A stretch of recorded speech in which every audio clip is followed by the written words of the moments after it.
उद्धव गुट की शिवसेना और बीजेपी के बीच में लड़ाई बहुत तीखी होती जा रही है।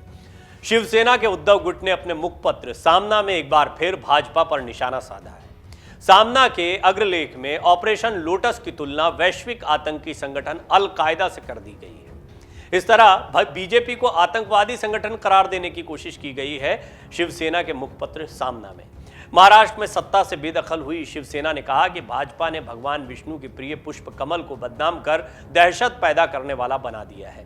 कभी भाजपा की करीबी दोस्त रही शिवसेना ने सामना में उसके खिलाफ जमकर भड़ास निकाली है। तभी एक समय पर बीजेपी की करीबी दोस्त रही शिवसेना ने सामना में उसके खिलाफ जमकर भड़ास निकाली है।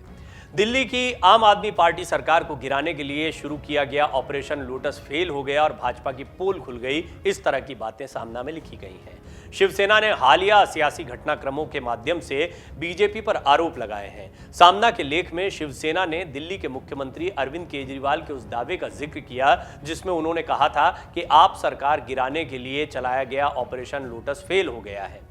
सामना में संभ्रमित युग बदनाम कमल शीर्षक से लिखे आलेख में लिखा गया है कि देश के हालात संभ्रमित होने जैसे होने की बात शरद पवार ने कही है। ऐसी कई संभ्रमित बातों की वर्तमान में बाढ़ आ गई है। सरकारें चुनकर लाने के बजाय विरोधियों की सरकारों को गिराना, पार्टी तोड़ना, ऐसा जो चल रहा है, इसकी वजह से विष्णु जी का पसंदीदा फूल कमल बदनाम हो गया है।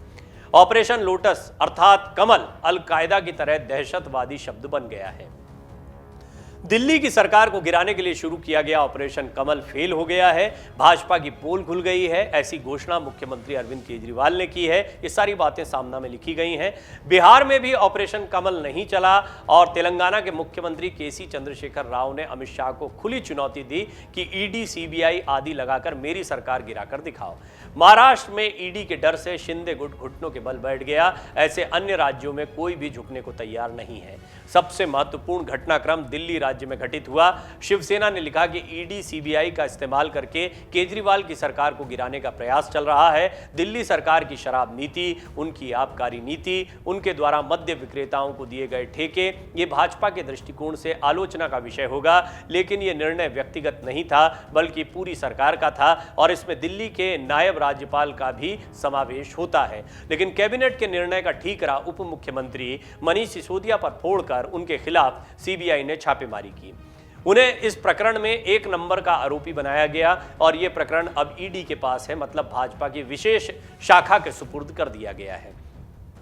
शिवसेना ने लिखा कि मनीष सिसोदिया पर गिरफ्तारी की तलवार लटक रही है। सिसोदिया कोई भागने वाले गृहस्थ नहीं है, लेकिन किसी अपराधी की तरह उनके खिलाफ लुकआउट नोटिस जारी करके जनता द्वारा चुनी गई सरकार की तौहीन की गई है। इसीलिए ही देश की स्थिति संभ्रम वाली है, ऐसा पवार कहते हैं। तो ये सत्य है। ये सब केजरीवाल की सरकार को गिराने के लिए किया जा रहा है। अब मनीष सिसोदिया ने भाजपा की वॉशिंग मशीन पर बम गिराया है।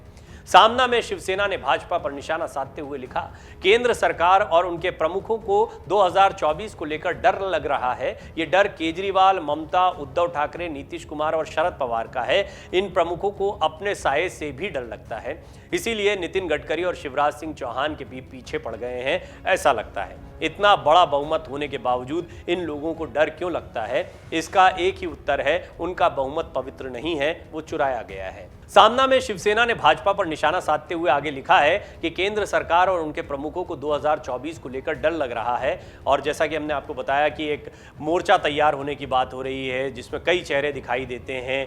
केजरीवाल हैं, नीतीश कुमार हैं, ममता बनर्जी हैं, उद्धव ठाकरे हैं, शरद पवार हैं। इन सभी का जिक्र बार बार इस सामना के आलेख में भी किया गया है और ये कहा गया है कि इनसे डर लग रहा है बीजेपी को। साथ ही साथ नितिन गडकरी, शिवराज सिंह चौहान भी हाल के दिनों में काफ़ी छाए रहे थे और एक बार फिर शिवसेना, उद्धव गुट जो है वो इन दोनों का नाम लेकर बीजेपी पर हमलावर है और ये भी कह रहा है कि ये चुराए गए बहुमत से चलने वाली सरकार है, इसीलिए इनको डर लग रहा है।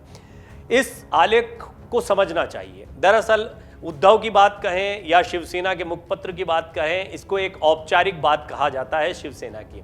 शिवसेना जिस तरह आम आदमी पार्टी के समर्थन में उतर कर आई है, केजरीवाल को शाबाशी दे रही है, मनीष सिसोदिया को कह रही है कि वो भागने वाले नहीं है, ये साफ दिखाई दे रहा है कि शिवसेना, उद्धव गुट और आम आदमी पार्टी अब एक पाले में खड़े हैं। इससे वो रणनीति स्पष्ट होती है जिसे ममता बनर्जी ने सबसे पहले कहा। उन्होंने कहा कि क्षेत्रीय दलों को या क्षत्रपों को ताकत देने की जरूरत है। एक गुट बनाने के बजाय अलग अलग राज्यों में जो भी बीजेपी को टक्कर दे रहे हैं उनको मिलकर सभी लोगों को ताकत देना चाहिए जो बीजेपी के खिलाफ हैं। और यह फॉर्मूला चलता दिखाई दे रहा है, क्योंकि महागठबंधन का जो प्रयोग बिहार में देखने को मिला, उसके बाद गैर बीजेपी शासित राज्यों में हम देख रहे हैं कि किस तरह की एक हलचल मची है। सब एकजुट होने की, अपनी ताकत को इकट्ठा करने की कोशिश कर रहे हैं। दूसरी महत्वपूर्ण बात यह है कि बीजेपी के खिलाफ एक मोर्चा बनाने की कवायद अब हर जगह देखने को मिल रही है, चाहे वो उत्तर प्रदेश हो, बिहार हो, महाराष्ट्र हो या दिल्ली और पश्चिम बंगाल जैसे राज्य। यहाँ पर केजरीवाल और ममता पूरी ताकत में दिखते हैं, तेलंगाना जहाँ केसीआर पूरी ताकत में दिखाई देते हैं, या शरद पवार जो हैं वो अभी सत्ता से बाहर हो गए हैं, लेकिन इसके बावजूद ऐसा लगता है कि ये छोटे छोटे दल मिलकर अब बीजेपी को बड़ी टक्कर देने की कोशिश करने जा रहे हैं। और ये पहला मौका होगा जब आम आदमी पार्टी के समर्थन में खुलकर शिवसेना उद्धव गुट उतर आया है। वो केजरीवाल को एक तरीके से शाबाशी देते दिखाई दे रहे हैं या उनकी ताकत की तारीफ करते दिखाई दे रहे हैं, और साथ ही साथ कह रहे हैं कि ऑपरेशन लोटस फेल हो गया है। हालांकि यही ऑपरेशन लोटस जिसको वो बार बार कह रहे हैं वो उनको भारी पड़ गया। वो कहते हैं कि यहाँ पर लोग ईडी के सामने झुक गए, एकनाथ शिंदे पर भी इसमें वार किया गया है। कुल मिलाकर सामना के इस आलेख से अंदाजा लगाया जा सकता है कि 2024 में विपक्ष की रणनीति कैसे रहने वाली है और उसमें शिवसेना का, उद्धव गुट वाली शिवसेना का स्टैंड क्या है। डाउनलोड करें अमर उजाला ऐप और पाएं खबरें लगातार। अगर आप ये वीडियो YouTube पर देख रहे हैं तो हमारे चैनल को सब्सक्राइब करें और बेल आइकन को दबाना ना भूलें। अगर आप Facebook पर ये वीडियो देख रहे हैं तो हमारे पेज को लाइक करें।